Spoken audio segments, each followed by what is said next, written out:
All right, Kiss Army, welcome to the KissFAQ podcast. Thank you for giving us your time today and letting us into your head. I hope we don't do any damage. We're just a bunch of Kiss fans and we talk Kiss. So come along for the ride. You've got nothing to lose.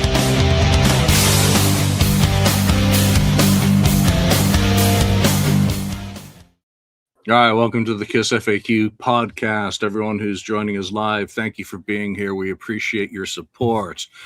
Before we get into today's topic, we're just going to be kind of reminiscing about the farewell tour. We did a show on it for the 20th anniversary, and here we are 5 years later, and things have changed a little bit. So we're going to see if our opinions have changed. I don't know if the questions have, but there we are. You know, Kiss fans in a bar. We're going to talk about what we're going to talk about. Site updates and stuff this week. Ace World this week was the demo version of Remember Me from 1984. Obviously, that was part of Ace's sets in 84, 85, and then dropped off the radar. Came back for at least one show, January 1988, on absolutely fantastic recording I've been listening to all week from Boston. January, it's basically right before they go into the studio to record Second Sighting, and the band was on fire. It's actually worth tracking down, strongly recommended. Other site news, pod appearances. I haven't done a whole ton of publicity for the War Machine book, but another podcast appearance that I have made is coming out on, I think, Monday. Yeah, Monday, I think, on Tim's Vinyl Confessions. There'll be a post on it on the FAQ socials if you want to check that out. The hardcover and paperback are available on Amazon now. Speaking of books, this just dropped into my radar.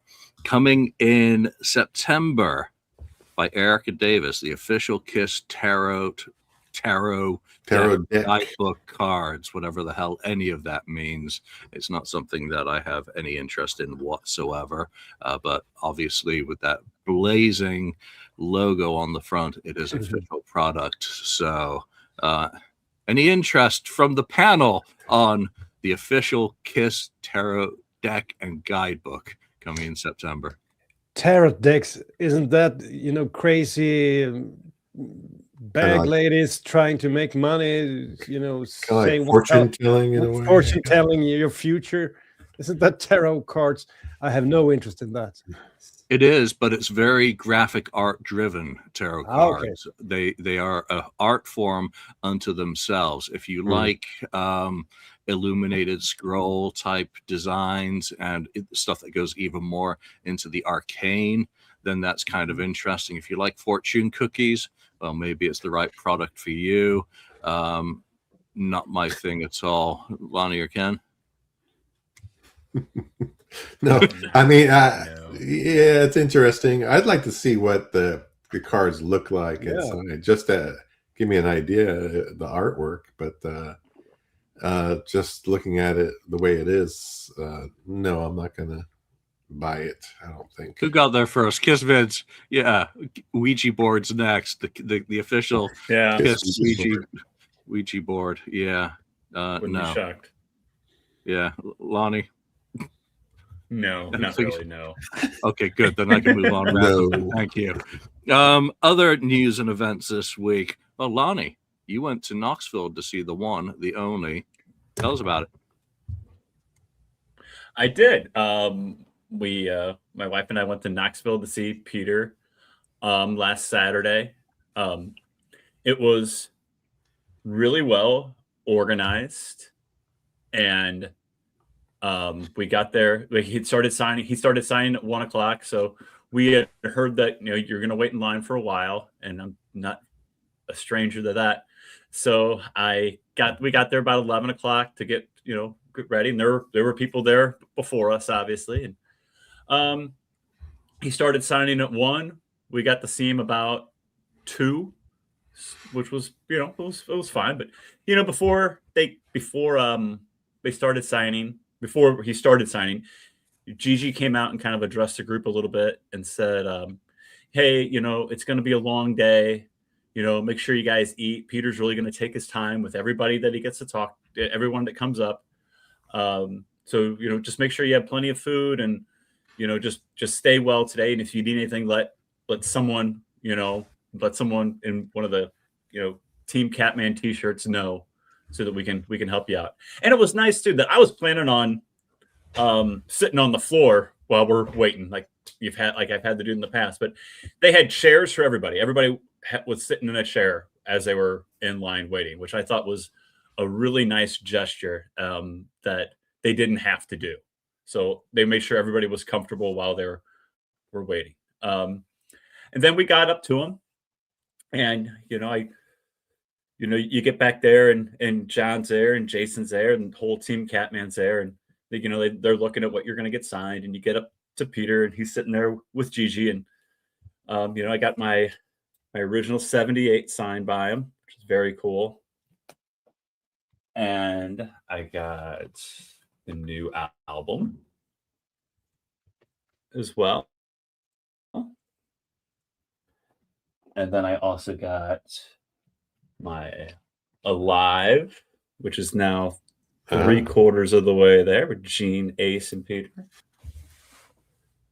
And lastly, my original album with Gene, Ace, and Peter now as well. So, but as we're standing there, I had my KissFAQ shirt on. You got to represent the show a little bit.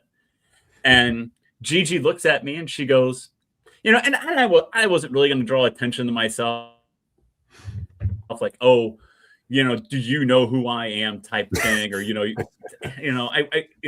Peter, I interviewed you back in December. That's not who I am. But I did wear the FAQ shirt, and Gigi goes, "What's your shirt say?" And I said, "Oh, it says KissFAQ podcast." And she goes, "Oh," and it registered with her right away. And she goes, and then she looks at me again. She goes, "Oh, wait," she goes, "You're on the show." And I go, "Yeah." And I go, "I was on the show when we interviewed Peter back in December in between Christmas and New Year's." And she goes, "Oh." And when you get up to meet Peter, you have to wear a mask and that. And I understand it. He's 80 years old. He's had cancer. Totally get it. And she looks at me and she goes, "Take your mask off." And I took my mask off. She goes, "Oh, I know you." And she lit up and just started talking to my wife and I, and talked about Peter's new album, talked about Peter coming on the show and how much he enjoyed, doing the interview. And then they talked about you, Julian, and they really like you. So they go, "We love Julian. He's so nice. He's so great." And and they go, and she looks at me and she goes, "I do watch that show every, the podcast." And I go, "Uh-oh." And she goes, "Oh no." She goes, "You're very nice, very respectful all the time." And I was like, So it was just a great experience talking to them for 10 we stood there for, my wife and I stood there for 10 minutes just BSing with her and BSing with Peter. He really did take his time with us, and and it wasn't just me. He took his time with everyone. I mean, it was not him sitting there signing and passing it down and moving on. He really took his time with everyone. That line did not move very quickly at all. And you could only get 4 things signed. So it wasn't like it wasn't moving quickly because somebody was up there getting 25 things signed. He would sign 4 things and he would sit there and talk to you. And then we went down. Yeah, he took a break middle of the day. He goes down and they kind of run you through a little bit like cattle so you can get your picture taken with him behind the drums. And that went really quickly. And by 4:00 we were done. It wasn't too bad at all. And I know there were other people that they sat there for a while waiting to get their autographs. But it was a really great experience. And I would recommend to anyone, if you have a chance to go meet him, to go do it, because it was really well organized, and he really took the time with the fans, and you could tell he really enjoyed himself doing it. Yeah, they know and understand what it takes to wait and how it's going to be with the wait, and how a line that may look like it's not a very long line may take a lot longer to go than you would anticipate, because of the amount of time that he does give each individual as they go through. Obviously I've sat next to him, during signings, and he really does take an interest in the people who come in front of him and hear their stories. And, even the stories about the items that they're having signed, they do care. And they're very aware of, taking care of people in those lines to make sure of everything. I have nothing but utmost respect for Gigi and Peter and how they do this. Can I show your photo that you got, Lonnie? Yeah, absolutely. There you go. Yeah, absolutely. Peter, Yeah. isn't that great? I love those. So, again, the smiles and the reports, and I didn't give them any heads up that you're going to be there because that would not be cool. Quick question from the audience. What were the tickets going for Knoxville, I guess? Well, I think you had to get into it was like a fanboy convention, something like that. And admission to that event was $35. Like, okay, that's whatever. And then each Peter autograph was $85.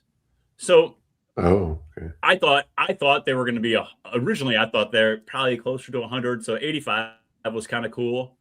That was a little bit less. And it's, I'm going to Indy next week for the expo, and it's a lot cheaper than what a Paul Stanley autograph is going to cost you. So saying that it was a limit of 4 or a maximum of 4. So I was like, well, you know what, I'm gonna maximum, since we're driving to Knoxville to do this, I'm gonna maximize what I can get and make it worth my while a little bit, I guess. So but it was reasonably priced for 85. I thought it could have been, obviously it could have been worse. Am I going to Indy? No, I am not. I have a scheduling conflict, which makes it impossible to go. Yeah. So I will be in Detroit. So that's coming up for Peter signing there. I will be traveling for that. So got to pick and choose my travel very carefully, and especially with getting books ordered and all that sort of stuff that goes with it. It's easier just to not have to worry about any of that and travel for pleasure. Well, thanks for the report, by the way. That's very cool. And if you're going to Indy, we're going to expect a full rundown when you're back for that as well, please. Yeah, we've got actually more non-Kiss topics than the actual topic, because we have done this before, obviously. But there's anyone bought any Kiss merch this week? Yes. Well, I got my. I mean, I didn't buy it this week, but it arrived. When did it arrive? Actually, arrived Sunday, believe it or not. But anyway, it's the Destroyer 50th anniversary. So this one is the whatever, it's shiny. Oh, that's the foil. Oh, wow. Whoa. No, this is actually not the foil. This is kind of a shiny gold, and it has it's like a embossed. This is the embossed. Yeah. Oh, that looks good. I can see the reflection. You can see how this part here is the actual band is all shiny and itself stands out from the rest of the cover. So that's pretty cool. And then I mean, this one's all right. This is that side, not much color came through. This one, you can see a little bit coming through when you change the angle. Yeah, a lot more. But anyway, not what are you gonna get? That's okay. So that's that one. And then the other one, and that comes with a poster, single-sided poster, which is which the other one has. This is the one that's the foil one you're talking about. Okay.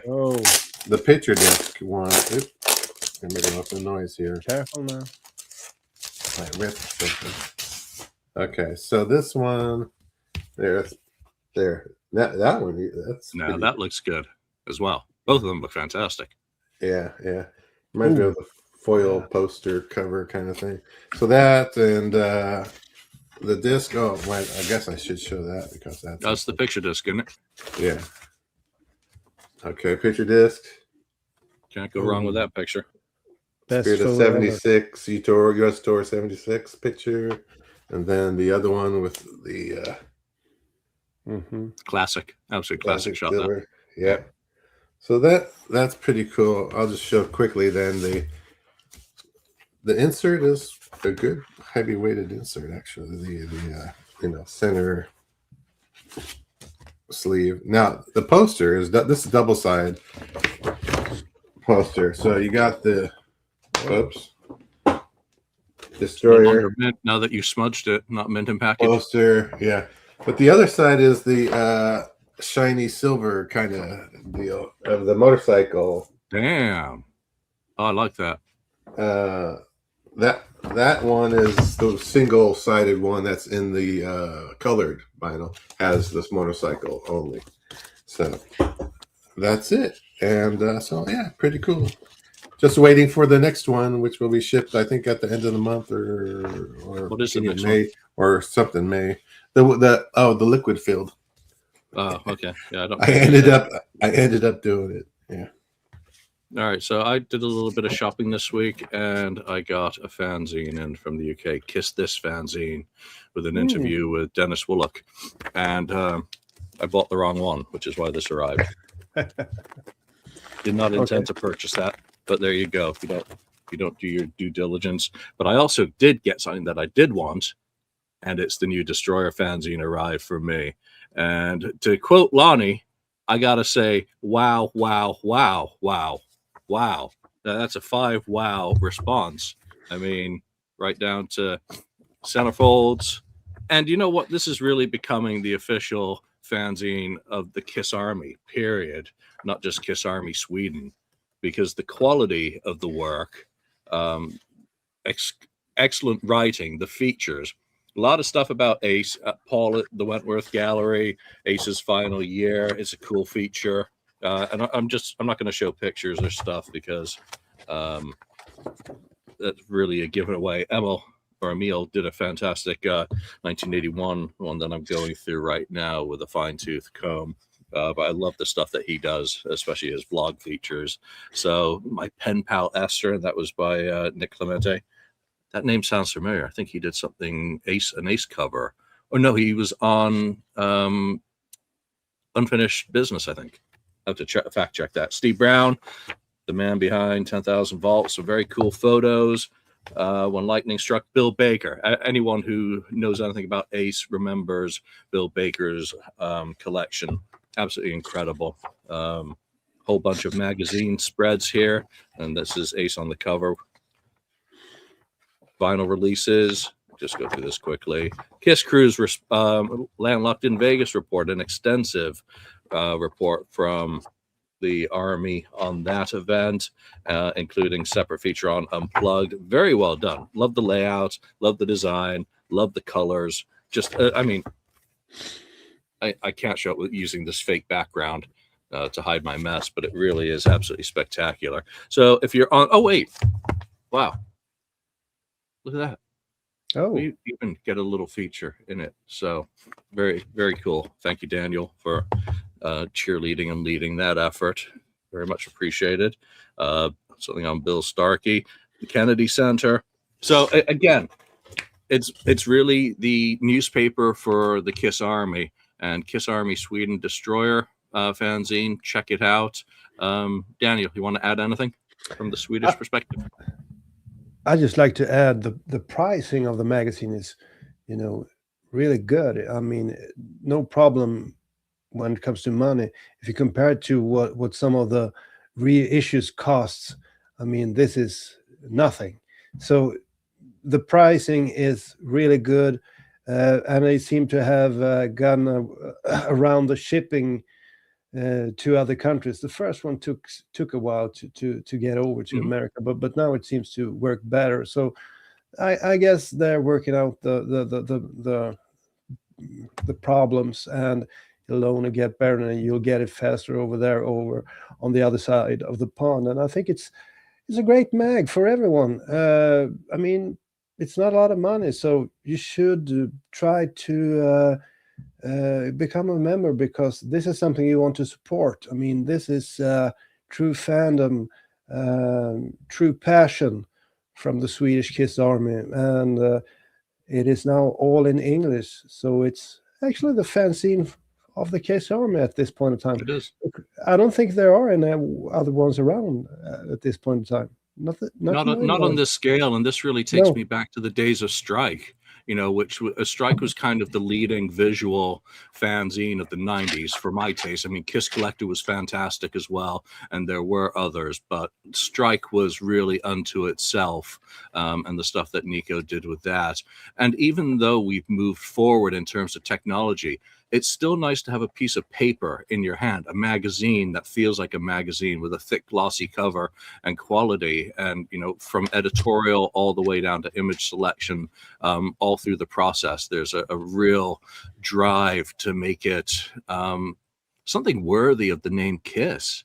So hopefully one day not too far off, and who knows, that'll have the Kiss logo emblazoned on it. I only have one thing I'd like to recommend, and that's the mailers. The mailers have a big freaking Kiss design. If you want stuff to get stolen in the post, don't advertise what's inside.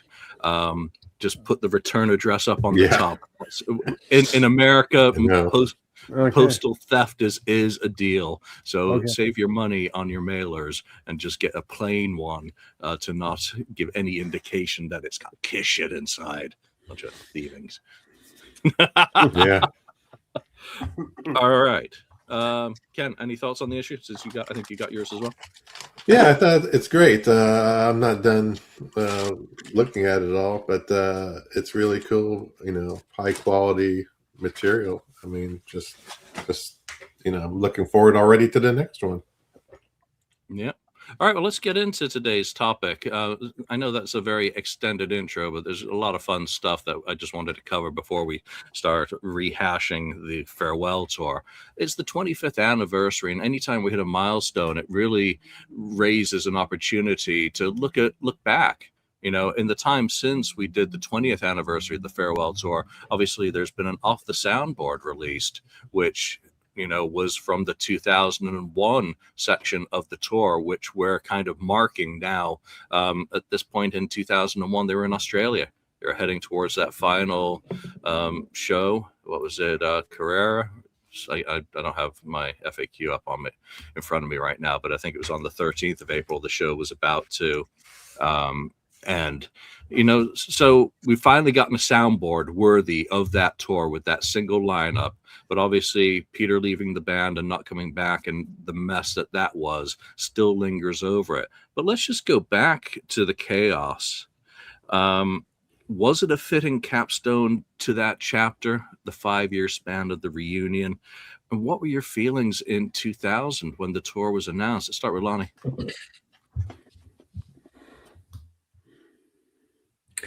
It was bittersweet when the tour was announced in 2000. I got to see them twice on the reunion tour, and Psycho Circus tour, got cut short. Basically, it didn't come to St. Louis. It was a lot of East Coast dates, but it never really made its way west. So I missed out on that, and I was disappointed. So when they announced the tour in 2000, I was excited that, well, good, they're going back on tour in America. I'm going to get a chance to see them, hopefully. But it was at the same time, it was sad. Like, well, this is going to be, because I bought into it, and a lot of us bought into it. Like, well, this is going to be the last time I get to see them, though. So, I got to see him in May of that year in Peoria, Illinois, and then I saw him in August in St. Louis. I got to see him twice on the tour. I wish I would have seen him more. And looking at some of those tour dates, I'd like, why didn't I go to more of those shows? Just because of the uniqueness of it, of seeing the original lineup the last time. Yeah, thanks, Lonnie. Daniel, they didn't make it out to Europe, but go back to 2000 and looking from afar, what were your thoughts on Kiss deciding to say farewell and getting to that point in April 2001 where they're saying farewell, but not as they started the reunion, completely different format? Yeah, for me, Kiss had been winding down for quite some time. I think the reunion tour was great, but after that, it was more of the same. So to me, I couldn't see them carrying on much longer with that lineup because it was the same thing over and over. And actually, Peter was losing some of his chops. I mean, it didn't sound that good, I think, during some of the gigs on this tour. So for me, I thought they were done. But if you compare this tour with the actual farewell tour, the end of the road tour, I think that was a way better celebration of the band and a much more successful tour than this one. This kind of fizzled out, and I guess the final act over there in Japan and Australia was the best part of the farewell tour for me, because I think it felt like they were rejuvenated once again, and Eric Singer brought something back to the band, and it was passion, and I especially enjoyed those medleys they did. They've never done those before or after, I think, when they just started a song, and Ace took some liberties, of course, and played too many Ace songs according to Gene. But I love that final part of the farewell tour. It's actually my favorite part of the whole tour, is when Eric Singer joined and they felt like they were revived once again. Yeah, those medleys were something else, but they were something that Ace had done with his solo band regularly prior to the reunion. So it's hardly surprising that they favored Ace, because Ace had gotten to pick for years, the material that was going into those. I mean, they were doing Torpedo Girl, Hard Times, all that sort of crap. Not crap, but you know what I mean. With the Ace Frehley band. Ken, go back to 2000. You and I probably have a very similar path to the shows that we saw, but I bet our opinions differ in how we perceive it. Yeah, I remember missing them. Well, the Lost Cities tour was supposed to be here in San Francisco before that happened and all that, and before Psycho Circus, and they canceled that one. And they didn't play Psycho Circus here. You saw them down in LA. So yeah, it was a kind of a little wait there, and then all of a sudden the farewell tour. So I didn't think I think it was just the end of the makeup to me. I thought it was going to be, because I thought, bands like The Who and whoever, other bands, they retire, Eagles, whatever, they always continue on kind of thing. So I couldn't believe that they were going to just totally stop doing something. I didn't know it. I thought it was more about the makeup, actually, and I was wrong about that. So, I was able to see them in Oakland. Maybe you saw them in Oakland too when they came. That was the first one that they hit the Bay Area for that farewell, and then I saw them again later at the Concord Pavilion on the farewell tour also. So those two were the two times I went on the farewell tour. But I don't know how I felt about it. I really didn't. I thought it was happening. Yeah, I thought it was the end, but I didn't think it was the end of Kiss outside of the makeup. I thought they may go back to like the prior maybe lineup or something like that, potentially. Yeah, I don't know if I thought that it was the end of Kiss, really. I'd have to go back and see it. I even what I said on the 20th anniversary show. But today, I mean, it seems like they were staggering, even from 1997 onwards. The Lost Cities tour was hit and miss. The audiences and the hype had rapidly dwindled during 1996, the tail end. They'd had a good run out in Europe at the end of 96, and another good run out again during the summer season in 97. But after that, it was all the bullshit about Psycho Circus, even before they'd written a song. And that's when they started losing me. When it was comics and Johnny Knoxville's and die-cast cars and Spencer's crap. It was a vomiting of low-brow merchandise, yo-yos, anything they could slap their name on was a real turnoff to me. It was never something that I was into, and I get that people do enjoy it, and they've still got dozens of Kiss-branded telephones in mint-in boxes waiting for them to become valuable enough to retire on. I never cared about that. I tried to get into the Psycho Circus comics. I could not. Got rid of them. It wasn't my thing. And what I found was 98, obviously the tour was a failure and got canceled. And then 99, we got Detroit Rock City. And I'm like, I'm either no longer aligned with the direction where Kiss is going, and I felt a little bit outcast. It's like none of this is appealing to me. All this stuff that they're doing, it's just like chasing dollars for them rather than anything that I can enjoy. And again, that's just me. Everyone takes something different out of merchandise, and what you do is your business. And I hope it brings you joy. But there was very little joy as we stumbled towards 2000. It was almost like a relief that they announced the farewell, because number one, it was the last card to play at that point. And I think my expectation was, well, at least it's going to be a successful tour because they played the farewell card, and that's going to get people interested and get them more press for all those people who didn't buy Psycho Circus, didn't buy all the Spencer's crap. And it was a good thing because you had VH1, was it VH1 coverage at the beginning from Phoenix? You really had press. You had the pay-per-view from East Rutherford, the 2 nights there. Yeah. Fantastic document for the tour. And the shows I went to, Oakland and Marysville, because I skipped the other one because after Marysville or wherever it was up north, I went with Mike Brandvold and friends to that, and was front row. And that was my first front row experience. And after that, I was like, I'm complete. I don't need to go to another show. What the hell am I ever going to see at another show from 20 rows back after being front row at a Kiss concert in front? I think we were kind of to stage right. So A side. And I didn't notice any issues with drumming.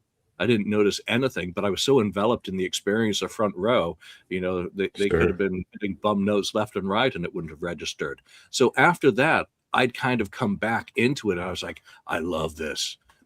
That was something else. That was the way to end my Kiss story, was front row at a farewell tour. And I was trading like mad back then as well. As someone noticed, it was a great time to be a bootlegger. It was a great time to be a tape trader, and to do, get all those shows in. So my perspective at the time was, wow, Tommy coming up in a freaking Mini, I think he was driving at that show, to deliver front row tickets to us, and being backstage and watching Nugent and Gene walking around with a bowl and eating it without a spoon. That was fantastic.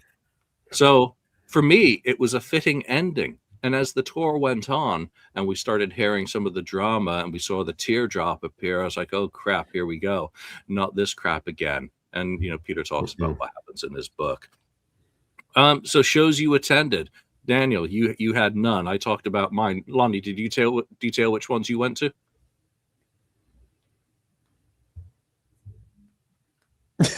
Yeah, I did St. Louis here, and that was the night that it was so hot that Ace took the top of his costume off. Oh, okay. I wish there'd been high resolution. When he came out like that, I was like, that's weird. Yeah. So I mean, yeah, that was unique. And then I saw Peoria as well. So it was. I enjoyed both the shows. I have bootlegs of both of them. They were very, very memorable. I have great memories of that tour, actually. Yeah. Was 5 years too optimistic for the reunion with how it seems to go? I've just had a whinge fest about my perceptions of how it went after 1996, but was 5 years, a suitable sell-by date for doing a reunion? And do you think that Kiss really accomplished in that 5 years what you think they ought to have accomplished in a 5 year span in the late 1990s? Daniel? Well, I think it was the perfect amount of time. 5 years. I mean, if they would have quit after 3 years, I would have felt like, oh, they had more in them. But 5 years, it felt like this is it. They can't do anymore. It's done. 10 years would have been much too long. 3 years would have been too short. So I think 5 years was a pretty good span for them to, they could release an album, do a couple of tours, and we could all see that the magic was pretty much over at in 2000. So it was time for something new. Ken, what about you? 5 years. Yeah, I think like you were saying earlier, they were trying to get as much money as they could, take advantage of every last, whatever show that they could get people to buy tickets for, and make money. I think 5 years was a little too long. Probably. I think it should have went a couple of years, and that should have been it. And then they should have done, I don't know, something else. So 5 years, I don't know. They had the same trajectory and all that kind of stuff as the 70s. It was kind of the strangest thing, the same amount of time where they were doing good, and then things fell apart and that sort of stuff. So I don't know. It was, again, a money grab kind of thing. It was going so well at the beginning. They thought, well, let's just keep going. They're going to keep coming. But they didn't keep coming. Some people that never saw them before, yeah, they went to that first reunion. But after that, they said, well, I don't need to go back again because I already saw them. It's off my bucket list. So that was that. Yeah, it's almost like they miscalculated the purpose for the reunion, as by defining it only as a money grab. They didn't ever try to really do anything greater than that, because all the things that I've kind of complained about were just a repeat of things that have been done previously, over merchandising and not really doing any original thought. Was the farewell then just an admission of missed opportunities or things that didn't go their way? Or do you think it was just simply the natural end to that 5-year plan? And I guess we've kind of already answered that in most cases. I think the ending is pretty interesting of the tour, because Paul and Gene must have understood that they didn't need the original members in order to push tickets, sell tickets. The final leg of the tour is probably the most successful one of the farewell tour. When you look at the numbers in this great book, Kiss on Tour, you can see that they sold out a lot of the dates, both in Australia and Japan, and they only had 3 original members. No one really cared that they had added Eric Singer, because he sort of was a part of the family already, and he updated the sound once again, like he did in the early 90s. He updated the sound of the classics. He stayed a bit more true to the original sound, but still it was really good sounding live. And I guess that this must have put something in Paul Stanley's head. I mean, wow, we just left out one of our original members, and no one seemed to care in Australia and Japan. Maybe we can continue this after all. No one had a choice there, though. They hadn't visited Australia or Japan since 1997. So you either went to the shows or you didn't. And I think they'd gone on sale before,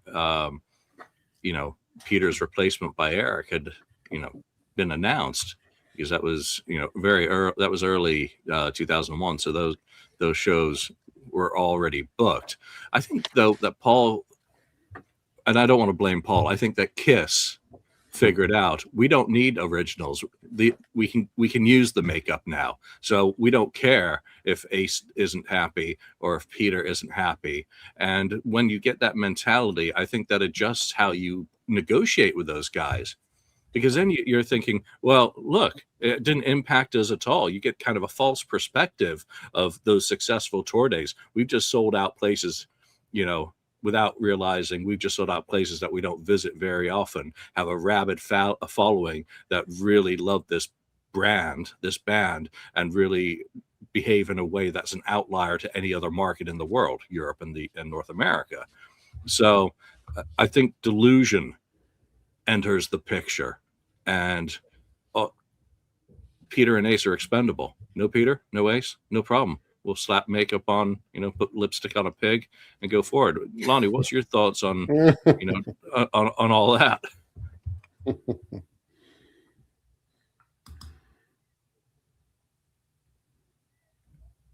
Wow, it's lagging. Is way behind us.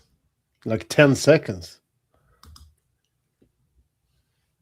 Yeah, I think he's or more. Yeah, I think he's working on issues. Jump out and jump back in. All right. Okay. Ken, you go. What was the question now? Daniel. No, I think it's Ken's turn. I think I talked about it Yeah, no, the question was, ending in 2001 was strong with the changes to the lineup.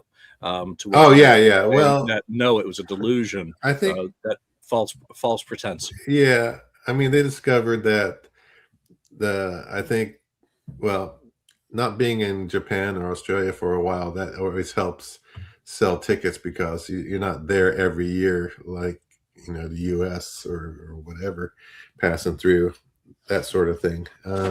But I think they did discover that yes, the makeup does sell tickets itself, not necessarily. And then there's people.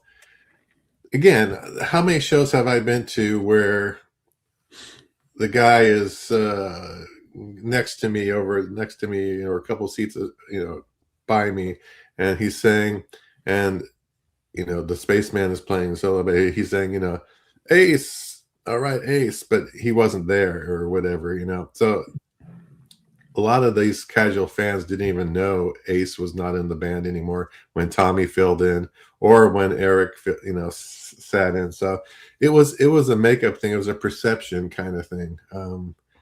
We knew that the diehard Kiss fan, of course, is going to know that, this is that's not Ace or whatever, or not Peter. But I think they kind of discovered that yes, the makeup does sell. It does automatically puts people in the seats. It's just a matter of how many they can get to come to those shows. And actually, they did pretty well. Obviously, they kept going until 23 or whatever, 2023, and it seemed to work. Yeah, they got 20 years. They got 20 years out of it because yeah. Once the 2001 run is over, they don't go back on tour until Aerosmith, and then they go out with the safety net as Criss Blood, of a double bill with someone else, another band that was somewhat down, down for the count at that point in their career as well, because they were coming off Just Push Stop, being the most recent studio album. So, Lonnie, hopefully your connection's a little bit better for this, but it was the perception in 2001.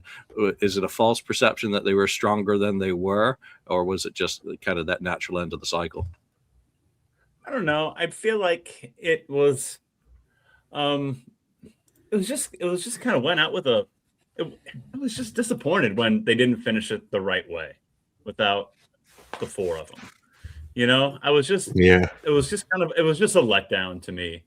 And, after they did those last shows in Japan and Australia, I kept thinking that, well, there still has to be some kind of end or some kind of finality. That is the tour just going to kind of just fizzle out like this? Or are we going to have like a last show type of thing? And I kept waiting for it. And, obviously that never happened. And, then all of a sudden we start hearing the rumors about the Aerosmith thing and then the symphony thing. And all of a sudden, oh, we're back. So it was a strange time. The strangest time to me was after that final show in Australia, up until the announcement of the symphony show in 23. It's just like, what is happening? What is going on? And we didn't know. It was very strange for those couple of years. Yeah, in 2001, the world changes. So 9/11 and the impact of that, and at the same time, Ace is really in a bad place. Ace was not in good shape in 2001, 2002. And I think we're very fortunate that he made it through that, and he disappears. He does his disappearing act to save himself, and fortunately does come through the other side of fighting his personal demons enough, to return to touring later. Did the set list adequately do justice to history, Daniel? Yeah, I think it was okay, and I do think they added some stuff that was pretty interesting. I think they played "Talk to Me" with Ace on lead vocals. That was a great change of pace. And as I mentioned previously, I loved the medleys they did towards the end of the tour. And what are you going to play? You have to play Detroit Rock City, Do Shout It Out Loud, I Love It Loud, Chuck Me, and so on. So I think it was a good set list. And by this point in time, when you do the farewell tour, you can't add like, oh, we're going to play Under the Gun just to, shake it up. There's no room for that. So I think the set list is what it was supposed to be. And I do enjoy that they added a few of non-original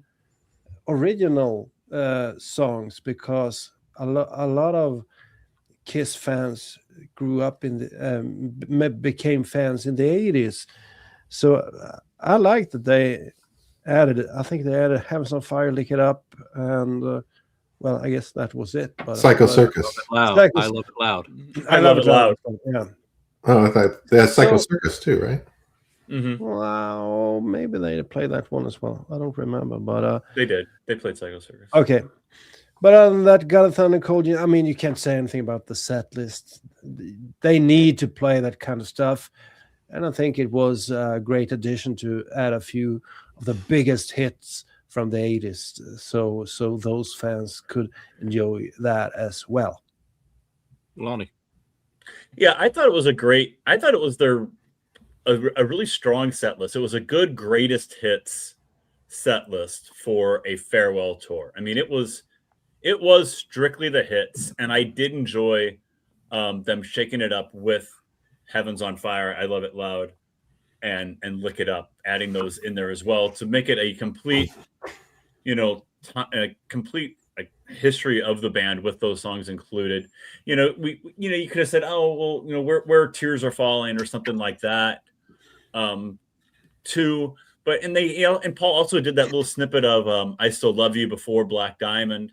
On the US run, which I thought was cool as well. It had more of a completist feeling to it, whereas like the reunion tour, was strictly 74 to 79, and then they brought in Psycho Circus. They played some Psycho Circus songs, but I enjoyed the fact that they brought those songs back for the farewell tour. And it was really just a greatest hits set list. And I thought at the time, I had no problem with the set list. I thought it was very well constructed. Ken? Yeah, so that's not too bad. I mean, it's pretty good. I kind of question. I'm surprised they didn't do "I Was Made for Loving You," right? I don't think they did. And Japan and Australia. Yeah. Okay. They did 2000. They did 2000 Man, right? Yeah. Yes. Yeah. I mean, in place in 2000 Man. If you're really going for hits, I would have gone for New York Groove. I don't know why they wouldn't. To me, that's well, I don't know if it's a Paul decision, but I would have probably. Paul gets blamed for. I know. Probably. But, we don't want to get Ace 3 songs. I'm sure Ace wanted to do 2000 Man because he liked it. Do it, and they're just pouring in the year 2000. I would have said, actually, if I was Paul or Gene, I would have said, no, you need to do your solo hit because you did better on the solo albums than we did. No, they're never going to say that, but I would have done that. But for the most part, I think it's pretty solid, set list. The 80s stuff, I think they could have went to the 70s more on that. I don't, but the casual fan. Okay, yeah, they're gonna know those songs, so I understand why they picked those. For the diehards who collect the bootlegs and listen to hundreds of shows, we're never happy with the set list. But for the people who go to one show and that's what they get, they're generally going to be happy with it no matter what.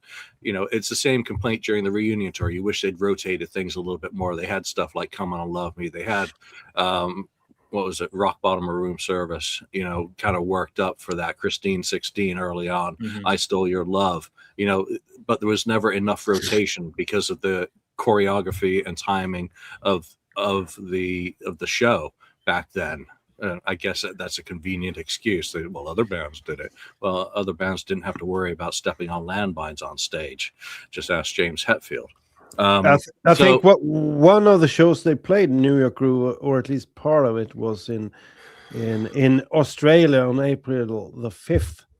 They did a medley where they actually played a part of New York Groove, but I don't think they played it. Did the whole thing. It would be much- Yeah, they played it a all few sorts times of there. things. You know, I was pissed when the set lists were coming in It's a fun for song. early 2001. You know, those shows that they were doing in Japan with the medleys, Talk to Me's added to the set. I was like, why the hell didn't you do this years ago? This is what the diehards, you know, have kind of been begging for, and here we are limping at the end, and you're finally doing these things. You've added into the set stuff from the whole band's history. I think Lonnie nails it, that it paid honor to the whole history of Kiss perfectly well.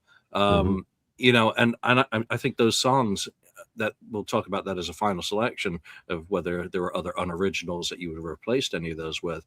But I think it did justice to the whole of History. We're going to have to do a separate show where we take that set list from the farewell tour, song for song, and put it up against the farewell tour, and see which one wins. Yeah. You know, because again, Talk to Me, 2000 Man. Whether you're doing 2000 Man or New York Groove, it's still more Ace. And that was something, and it was unusual. I mean, he had 2001 worked into his solo by that time as well. So, you know, he was very cognizant of time and space. So, I think it does do honor to History. And even during the main part of the farewell tour with Peter and Ace, you know, as kind of that musical backbone, they did perfectly fine with Lick It Up. That was still present in 2023 at the end of the road. I Love It Loud, still present, wasn't it? Or was it just for me? I can't remember. Yes, it was. Yeah. You know, and Heaven's on Fire. Again, all of those, again, featured with the Tommy Eric lineup, who could play anything, but they're playing those. Now, of course, from a personal perspective, I was mad that they didn't do Tears Are Falling. But, you know, you can't go wrong with that's a... Tears Are Falling, and like Forever is kind of misses in a way. They could have pulled, you know. Well, which tour was it that they teased part of Forever at the beginning of Black Diamond as well? I can't remember off the top of my head on that one now. It may have been Tommy remember. But there's a couple that, you know, minor things. Well, take us into the unoriginals. You know, we had I Love It Loud, we had Lick It Up, and we had Heaven's on Fire. That 3-album stretch, very well represented. Is that the perfect pick to represent the unmasked era or the transitional unmasked era because of I Love It Loud? Or would you have said, no, they need to change one of those for Unholy, Lonnie? Well, obviously, you know, they should have played something off of Revenge. You know, I think that Hardachrome, but I think the obvious choice really would have been God Gave Rock and Roll to You. That they could have done that. That they should have done that. Makes more sense. I think that would have made more sense than you know, as much as I would have liked to hear Unholy or Domino or anything else off that album. I think God Gave Rock and Roll to You would have been a really cool way to come back for the encore on a farewell tour type of thing. I think that, and I know Julia mentioned, you know, Tears Are Falling would, you know, I think a couple of us already mentioned Tears Are Falling would have been really cool too. But I think God Gave Rock and Roll to You is my omission that I think really should have been there. Ken, unoriginals, shake it up. Yeah, you know, it's funny as it was mentioned in the chat here that you know, the original band or whatever doing the 80s stuff just didn't feel right, kind of thing, or it's because you're so used to the original or the non-makeup band doing those songs. But anyway, I kind of agree in a sense.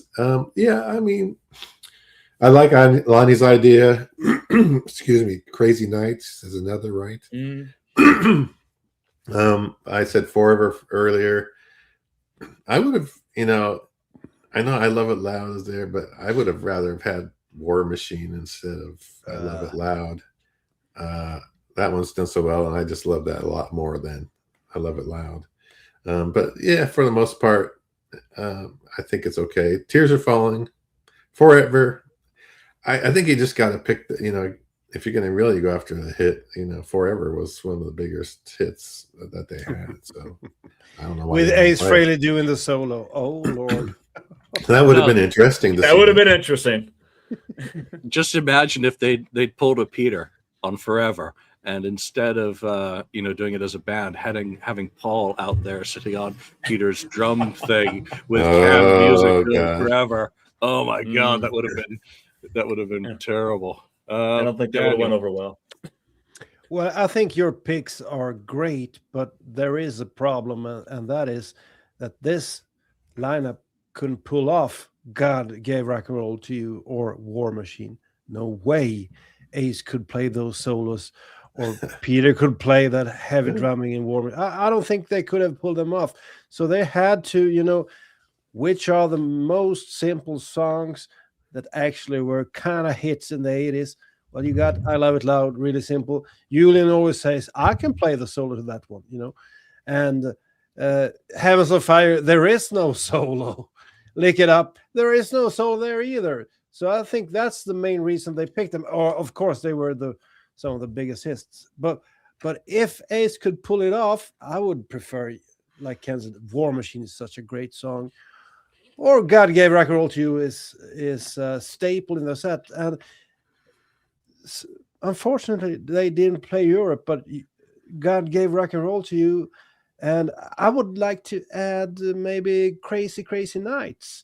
I remember seeing that on the Sonic Boom over Europe tour, and it went over so well at the stadium in Stockholm. People went crazy, and Julian is covering his head there in disgust. But your countrymen liked it. It went to number 4 in Britain, and God Gave Rock and Roll to You went to number 4 as well. I don't care. My countrymen like black pudding too. I don't bloody eat that. The food is awful over there. God damn. Well, if I would add one, I would say I would actually say Crazy Crazy Nights, because it's such a staple in the set. For me. Thanks. We love them over here. We love that song over here in Europe, and it went over. It would have went over well, but since they didn't play Europe, I guess it could be omitted. Not doing any songs that require a whammy, obviously for Ace, because he rarely played with tremolo. But I think at the end of the day, I Love It Loud, Lick It Up, and Heavens of Fire, really are that. The 3 songs were performed at the last show on the end of the road too. So what's Tommy's excuse? Well, Tommy's excuse was he could never do the Unholy solo properly anyway. So, or the Tears Are Falling, or the Creatures of the Night solo. Yeah. So again, it's down to what is right for the band in that format as well. So yeah, do I like Tears Are Falling, and do I think it should have been there? 100%. But I got that later on, and I got that on End of the Road, and I got it on Vegas. Yeah. So I also got Crazy Nights in 2017 in Reno, which was a distinctly unpleasant experience. But it went over like a madman in the audience. It was just me as the grumpy Grinch in the corner staring at a wall. No, every time I heard that song live or I saw it, it was again, it went over great in the audience, and that's all I care about. The audience is getting off on a song, and I got to get off on, all the way, and see the audience just sitting there not knowing what the hell was going on. So I get it. Yeah. So I think one of the things that would have been cool would have been to dig a bit deeper into the back catalog. Why couldn't they have thrown Peter an additional bone? They'd had Hard Luck Woman on deck as the alternate during '96. Right. I think the farewell tour would have been an ideal opportunity to do that. But again, I really don't have any faults for the set list as an all. Let's talk about MVP. And when we talk about MVP, we're talking strictly the 2001 segment of the tour as the end of the road. Who is the MVP for you during this run, Daniel? Well, I have to say that to me, it's Paul Stanley. Paul Stanley, at this point in time, could still sing, could still bring it, could still, move around. He was the star of the band. Gene Simmons looked a bit, like he had eaten not too much black pudding. He had eaten French fries and hamburgers the American way. And he looked a bit bloated and slow on stage. but Paul Stanley still brought it. I think he likes black pudding. Oh God! Actually, when we were in South Great stuff. I don't know if the American guys know what black pudding is. It's like fried pig blood. I love it. Yes, it's basically eat a scab and you've got black pudding. Just add some seasoning. So just add some lingonberries and butter. It's great. When I took my wife to England to meet the family before she wasn't my wife at that time. We were in Southport. We went to a breakfast joint and it came with black pudding by default. And I didn't eat it. She didn't touch it. We just put our napkins over it like a shroud over a corpse. And the waitress just came up to us in a Liverpudlian accent. It was like, what's wrong with the black pudding, love? Like, it's black pudding. That's what's wrong with it. I'm not eating it. So great stuff. Great stuff. She was offended. She was offended. Come from Lonnie, an oil well. MVP of the 2001 segment of the tour for you. I think I have to agree with Daniel that it is Paul Stanley. He really sounds incredible at this period of time. His vocals are really at their peak. You go back and listen to this era after watching or listening to shows from maybe 2009 on, and you go back and listen to Paul. I'm like, wow, Paul really has the pipes here at this point in time still. So I say it's Paul. I think Gene looks a little bloated in this point. I appreciate the life that Eric brought into the tour. When he came on, kind of gave him a little bit of a spark, a little bit of a kickstart for sure. But I still say it's Paul Stanley. Is this turned into a pudding podcast? You guys have hijacked the show.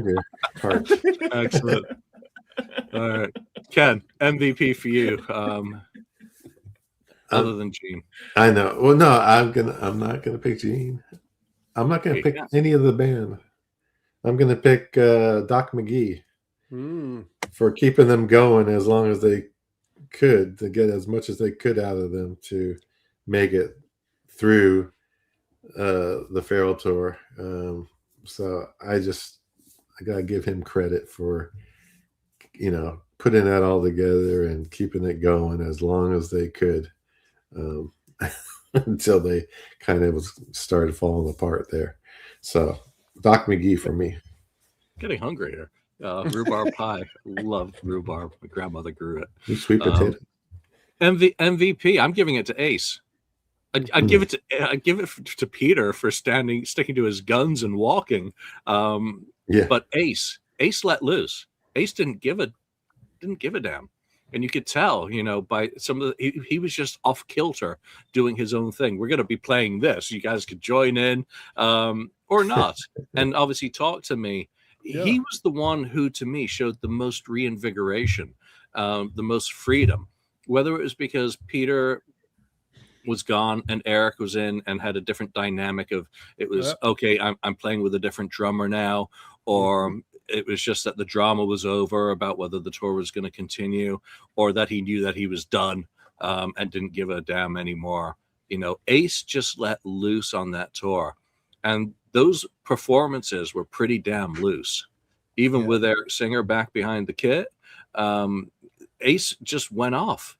Mm-hmm. And the band kind of was forced to follow him. So what does the Ace Frehley want to play next? The Ace Frehley band want to play next. Which Ace Frehley song are we doing next? It really was.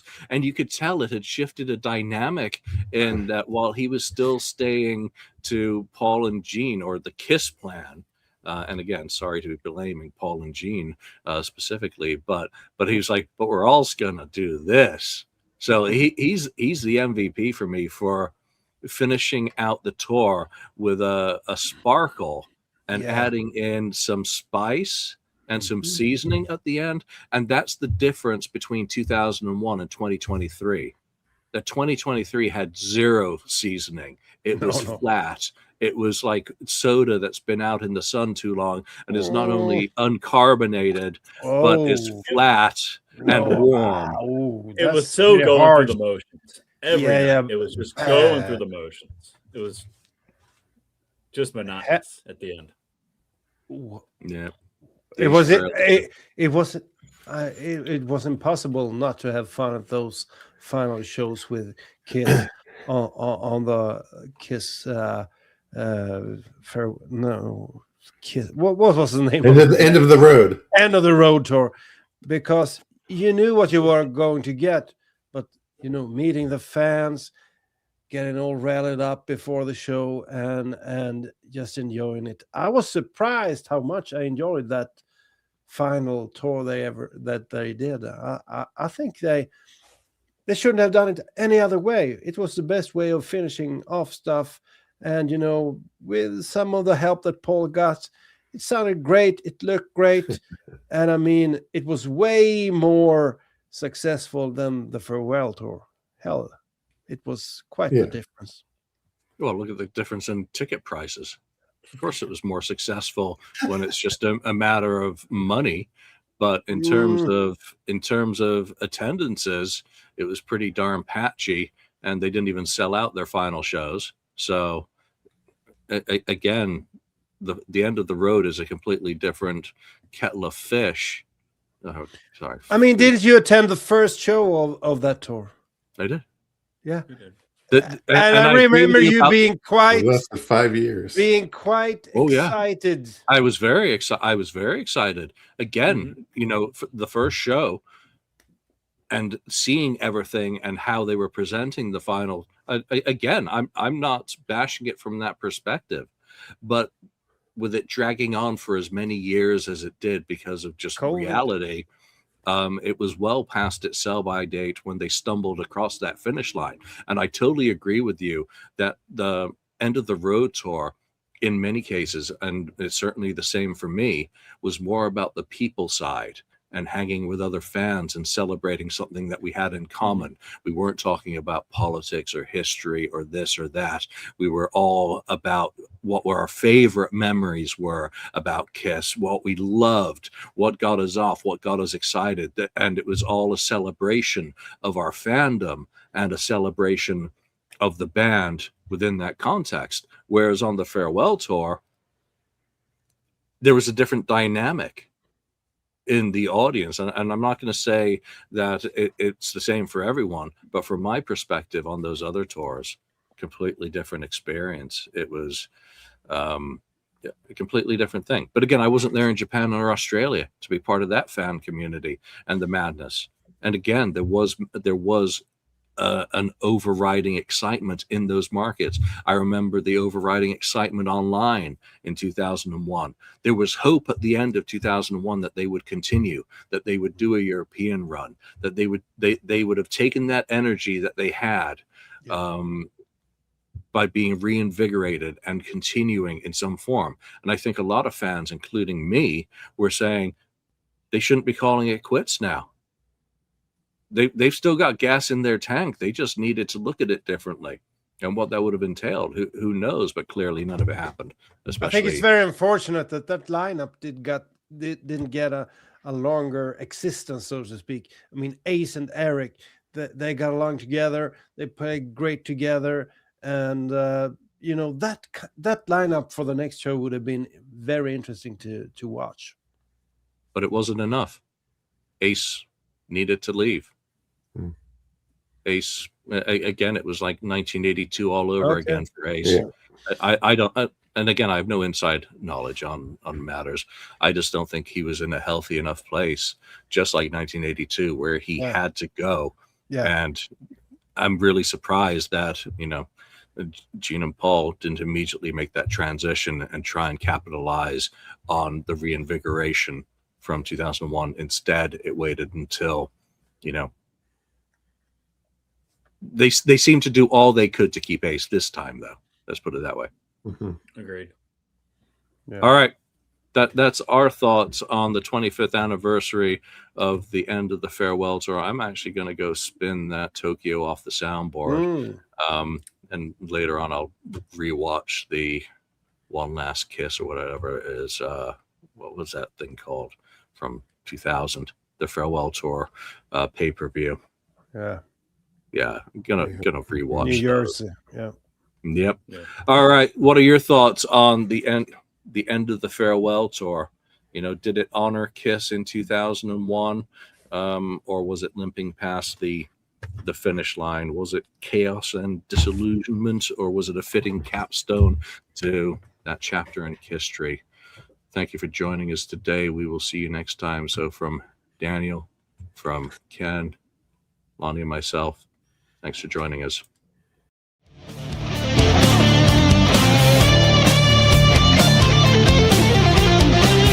Thank you for spending time listening to the KissFAQ podcast today. All sales are final. There are no refunds.